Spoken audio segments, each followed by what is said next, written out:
Oke, selamat malam. Kali ini kita akan membahas tentang lanjutan dari materi sebelumnya tentang DSS. Kali ini kita akan membahas tentang metode SAW, WP, dan PAS. Yang pertama di sini ada SAW atau Simple Additive Weighting. Di sini metodenya mengenai metode penjumlahan bobot, berkonsep mencari bobot dan rating kinerja alternatif pada semua atribut. Metode SAW membutuhkan proses normalisasi matriks keputusan X ke suatu skala yang dapat dibandingkan dengan semua alternatif yang ada. Merupakan cara yang paling mudah dan intuitif menangani masalah atau case yang berkaitan dengan multiple kriteria di decision making. Metode SAW mengharuskan pembuat keputusan menentukan bobot bagi setiap atribut yang ada.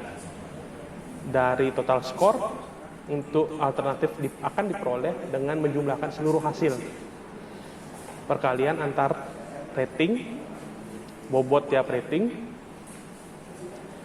tiap atribut harus bebas dimensi dalam arti yang telah melewati proses normalisasi dari sebuah matriks yang ada sebelumnya. SAW ini mempunyai beberapa kelebihan. Yang pertama, memiliki kemampuan untuk melakukan penilaian secara lebih tepat karena didasarkan pada nilai kriteria dan bobot preferensi yang sudah ditentukan.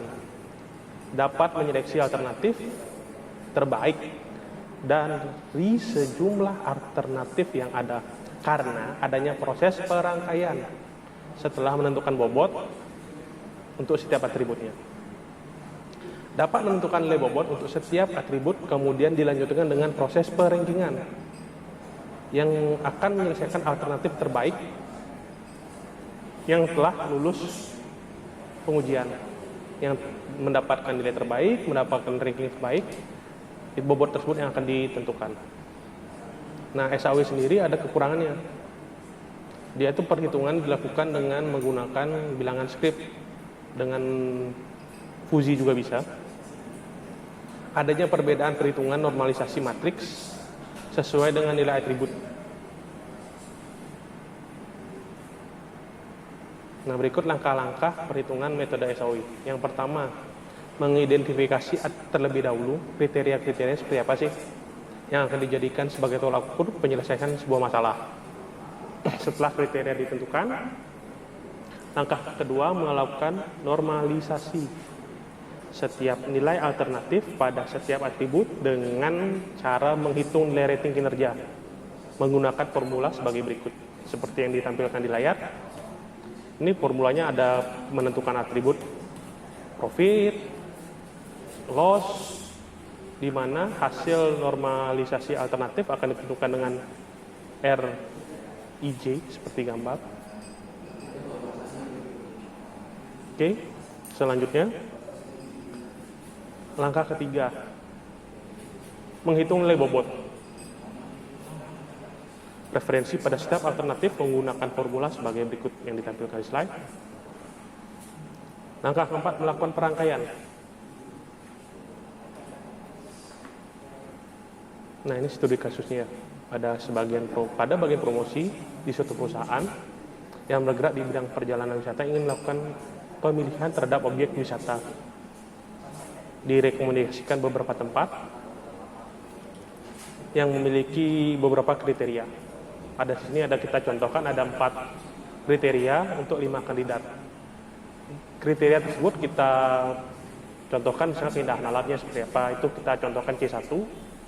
Biaya kos atau akomodasi itu kita masukkan ke dalam C2. Keamanan tempatnya kita masukkan ke C3, dan sarana prasarana pendukung seperti transportasi di kota itu ada nggak, bagus nggak, itu kita masukkan ke C4. Kemudian kita buatkan sebuah tabel untuk data alternatif dan pembobotan masing-masing objek wisata seperti ditampilkan di belakang tabelnya. Nah, berikut ini normalisasi alternatif SAW seperti ditampilkan di slide. Ada normalisasi alternatif C1 untuk melihat benefitnya, normalisasi alternatif C2 untuk melihat cost, C3 untuk melihat benefit, C4 untuk melihat benefit. Ini berikut adalah perhitungan nilai akhir. Setelah melakukan normalisasi, kita tentukan alternatif wisata 1, 2, 3, 4, dan 5, dan ini berikut perhitungannya. Setelah melakukan perhitungan, kita lakukan perangkaian. Di sini kita lihat ada grafik hasil perhitungannya. Kita tentukan wisata 1 misalnya. Wisata 1 bernilai 0,735. A2 0,751. Kita lihat grafiknya, oke. A1 ke A2 mengalami kenaikan. Sedangkan di wisata 3, oh dia kurang nih penilaiannya dari semua sisi. Ini wisata 3 paling cuma mengalami kenaikan nilai, dan yang tertinggi di sini wisata 5 sebagai peringkat 1. Jadi kan dilihat keterangannya bahwa wisata 5, tempat wisata 5 atau A5 itu memiliki nilai akhir yang paling tinggi dan dia ditempatkan ke peringkat 1. Malam kali ini saya akan menjelaskan tentang metode WP atau Weighted Product, di mana WP ini merupakan salah satu metode untuk menyelesaikan masalah multi attribute decision making atau MADM, yang merupakan perkalian untuk mengumumkan rating atribut, di mana rating setiap atribut harus dipangkatkan dahulu dengan bobot atribut yang bersangkutan. Hampir serupa dengan metode Weighted Sum Model atau WSP atau SAW, dengan perbedaan utamanya adalah pada operasi matematikanya menggunakan perkalian pada Weighted Product Model dibanding dengan operasi penjumlahan pada metode Weighted Sum Model. Berikutnya adalah kelebihan dari metode Weighted Product. Yang pertama, kelebihannya adalah metode Weighted Product merupakan salah satu metode MCDM dalam pengambilan keputusan yang sederhana dan mempunyai beberapa kelebihan dibanding dengan metode yang lain, yaitu terdapat variabel cost dan benefit yang berguna untuk menentukan kriteria yang berpengaruh terhadap keputusan. Kemudian kelebihan selanjutnya, metode ini lebih simpel dibandingkan dengan metode MCDM yang lain. Kemudian perhitungannya tidak begitu kompleks, dan yang terakhir lebih mudah dipahami. Selanjutnya untuk kekurangan Weighted Product, metode Weighted Product, yang pertama adalah selain kelebihannya yang sudah dijelaskan sebelumnya, metode Weighted Product juga memiliki beberapa kekurangan. Yang pertama adalah metode ini hanya digunakan untuk proses nilai yang memiliki nilai rentang. Kemudian dibanding dengan metode pengambilan keputusan yang lain, metode Weighted Product belum seakurat dengan metode pengambilan keputusan yang lain. Berikut adalah langkah-langkah dalam metode Weighted Product. Langkah yang pertama, mendefinisikan terlebih dahulu kriteria yang akan dijadikan sebagai tolak ukur penyelesaian masalah. Kemudian langkah yang kedua, menormalisasi setiap bobot sehingga memenuhi rumus seperti yang ada di belakang.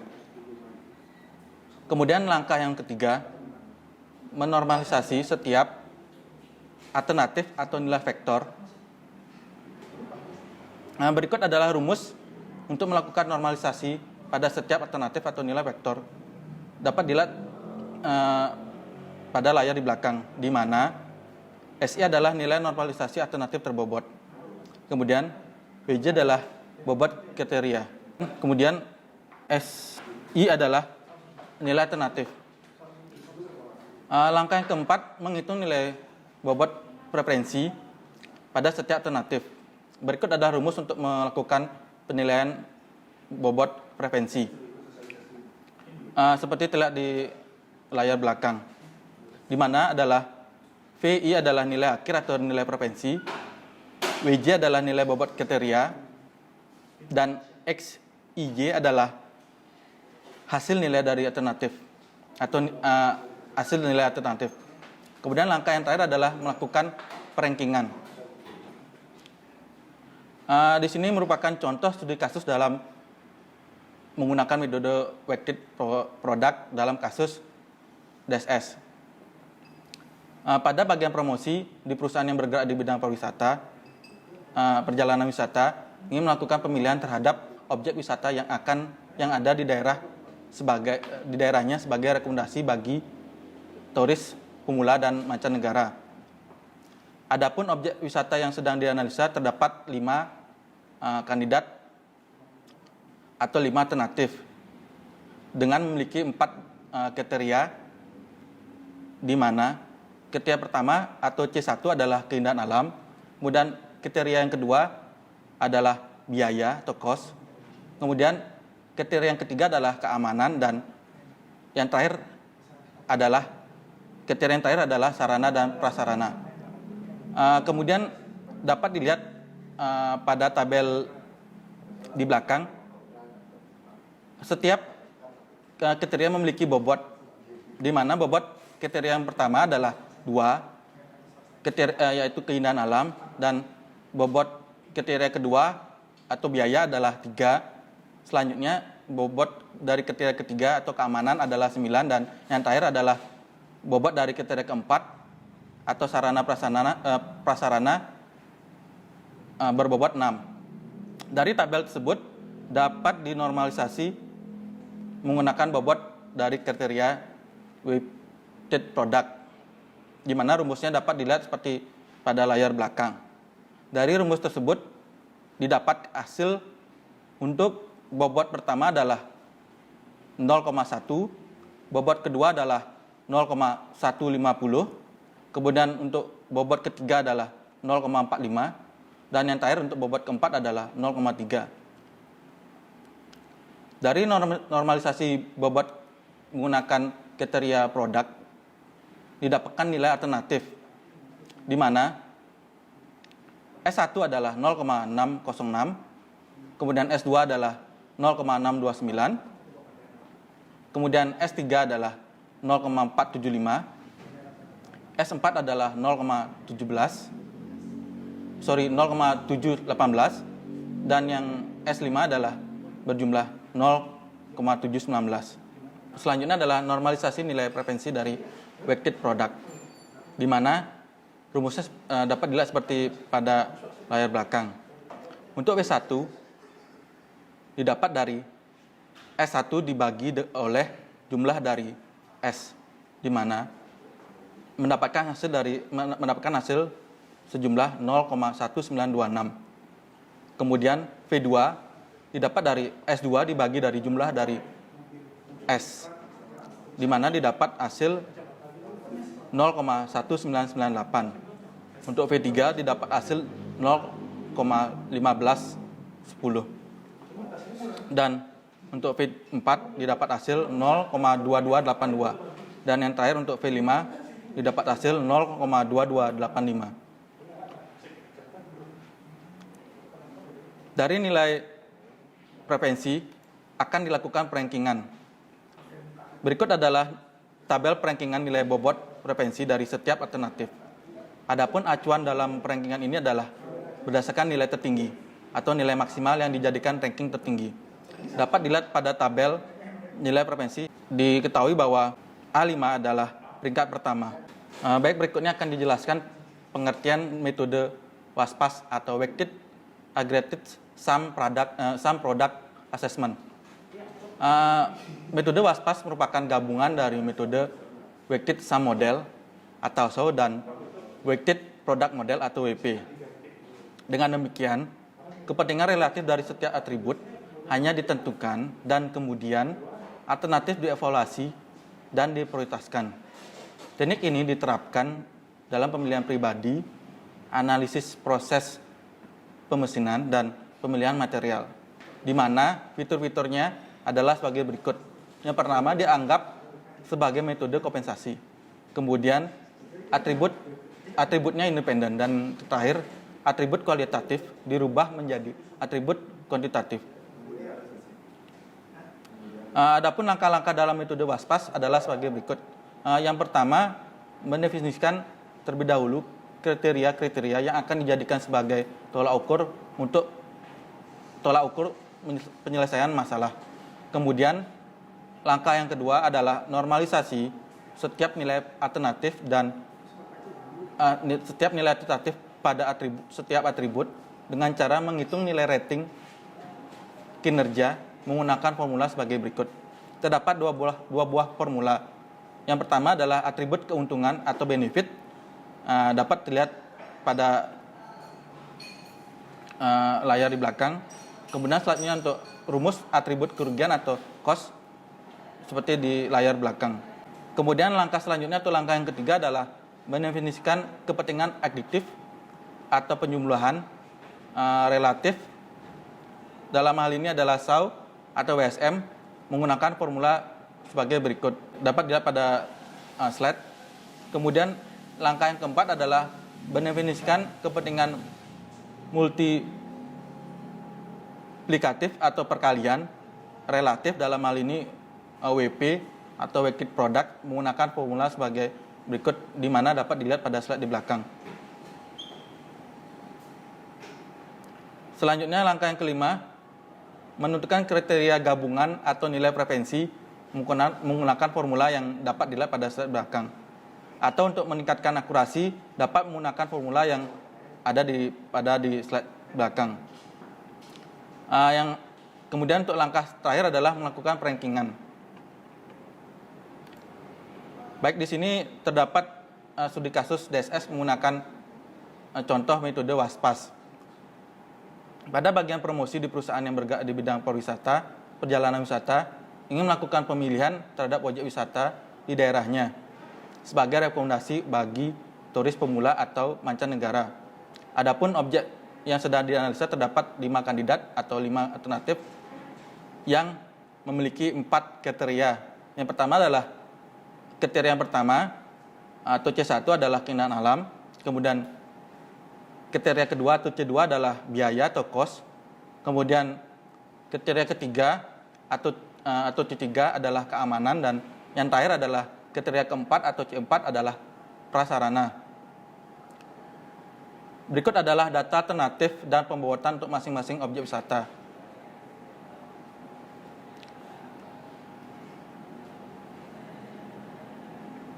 Dapat dilihat pada tabel. Untuk setiap kriteria memiliki bobotnya masing-masing. Yaitu contohnya untuk C1 itu berbobot 10% yang merupakan keindahan alam. Untuk kriteria kedua biaya berbobot 15%. Kemudian untuk keamanan berbobot 45%, dan yang terakhir sarana dan prasarana berbobot 30%. Dari tabel di slide akan dicari normalisasi alternatif WASPAS menggunakan metode SAO. Untuk nilai-nilai alternatif dapat dilihat pada slide di belakang. Kemudian mendefinisikan kepentingan adiktif atau penjumlahan relatif menggunakan nilai preferensi dari SAO, di mana nilai akhir atau preferensi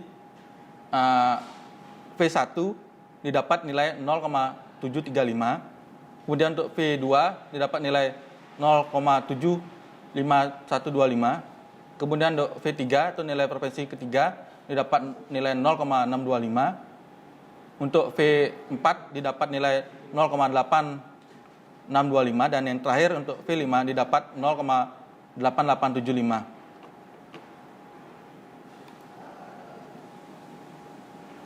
Selanjutnya akan dilakukan pendefinisian kepentingan multiplikatif perkalian relatif, di mana menggunakan nilai preferensi dari weighted product. Yang pertama akan dilakukan pembuatan kriteria menggunakan metode weighted product. Untuk rumusnya dapat dilihat pada slide di belakang, di mana untuk tiap bobot akan didapat nilai. Yang pertama, untuk bobot yang pertama akan didapat nilai 0,1. Untuk bobot yang kedua akan didapat nilai 0,150.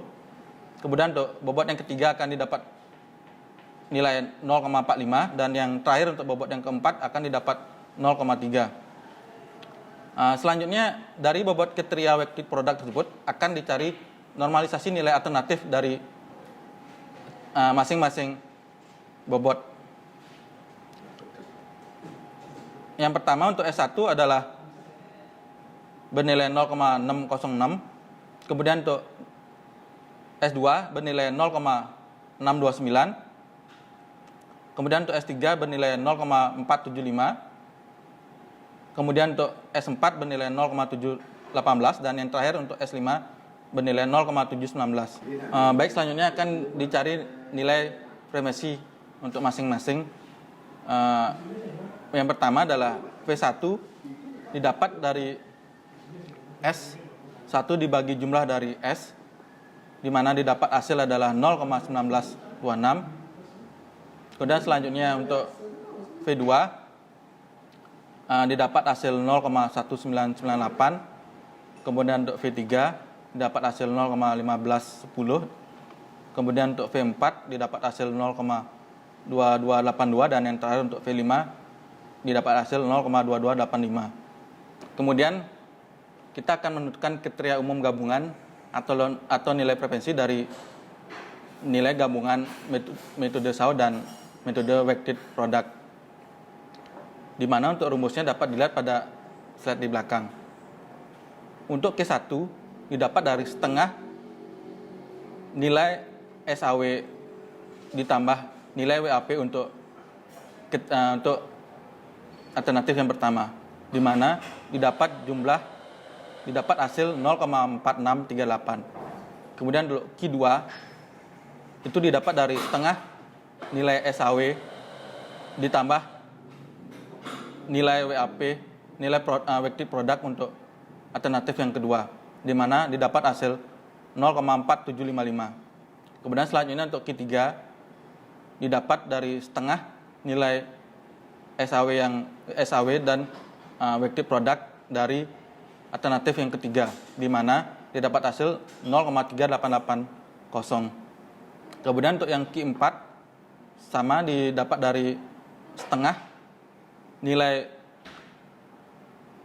SAW dan ditambah nilai weighted product untuk alternatif yang keempat, di mana didapat hasil 0,5453. Dan yang terakhir untuk Q5 didapat dari setengah nilai SAW ditambah weighted product pada alternatif yang kelima, di mana didapat hasil 0,5580. Oke, selanjutnya untuk melakukan perangkingan waspas dapat dilihat pada tabel di slide, di mana pada alternatif 1 nilai frekuensi untuk SAW didapat nilai 0,7350. Kemudian untuk nilai frekuensi weighted produknya didapat nilai 0,1926. Dan untuk nilai gabungan atau nilai frekuensi waspas didapat nilai 0,4638, di mana menduduki peringkat keempat. Kemudian selanjutnya untuk alternatif kedua, untuk nilai frekuensi SAW didapat nilai 0,7513, dan untuk nilai frekuensi weighted product didapat 0,1998, dan untuk nilai frekuensi waspas didapat 0,4755, di mana menduduki peringkat ketiga. Kemudian untuk alternatif ketiga, untuk nilai frekuensi SAW didapat nilai 0,6250. Kemudian untuk nilai frekuensi weighted product didapat 0,1510. Dan nilai frekuensi waspasnya didapat 0,3380, di mana menduduki peringkat kelima. Kemudian untuk alternatif keempat atau A4, untuk nilai frekuensi SAW didapat 0,8625. Dan untuk nilai frekuensi weighted product didapat 0,2282, dan untuk nilai frekuensi waspas didapat 0,5435, di mana menduduki peringkat yang kedua. Kemudian untuk alternatif terakhir atau A5, untuk nilai frekuensi SAW mendapat nilai 0,8875. Kemudian untuk nilai frekuensi weighted product didapat nilai 0,2285. Dan nilai frekuensi untuk waspas didapat nilai 0,5580, di mana A5 menduduki peringkat pertama.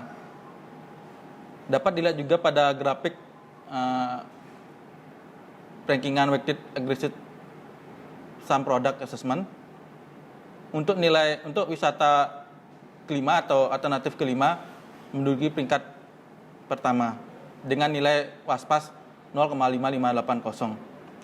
Baik, sekian penjelasan dari saya tentang metode WASPAS.